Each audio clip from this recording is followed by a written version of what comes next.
Avião acabou de pousar, trazendo as gatas, hoje a festinha da fazenda. Aqui tem papel, é pra rasgar, e não é pouco não, deixa eu te contar como é que tá. Ei menino,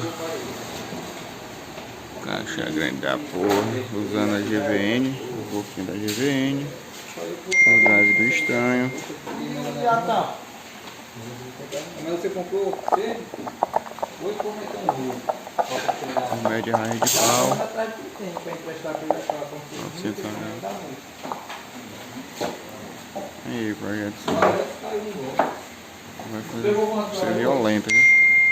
Ele quer dar tudo no fora aqui.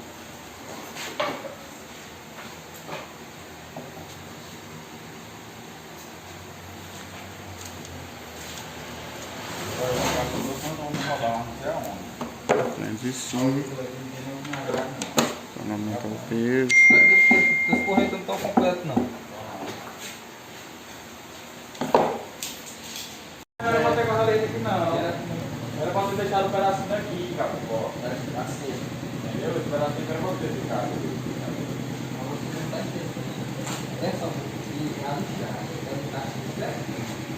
Aqui já está o nível dela já. Mesmo assim, vai ter que descer todo jeito, tem que ficar todo jeito. Aqui, ó, é assim, isso aqui. Não, esse aqui é de cima. Aqui, é, pronto, morreu a parada, é só assim, ó. Pois é, Marquinhos morreu, caralho. Pronto, era só assim, ó.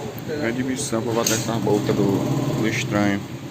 Não era assim não, pô. Não sei. Ah, qual coisa? Aqui tem que ficar dentro, tem que botar um carro dentro, aqui, ó. Agora você vai empurrar aqui na casa.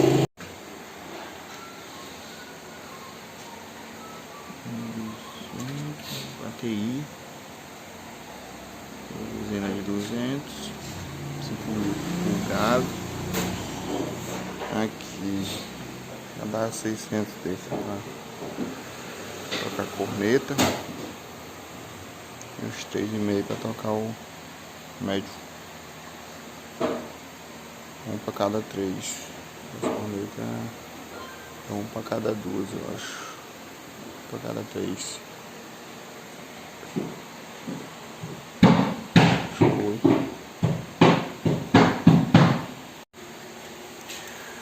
De madeira.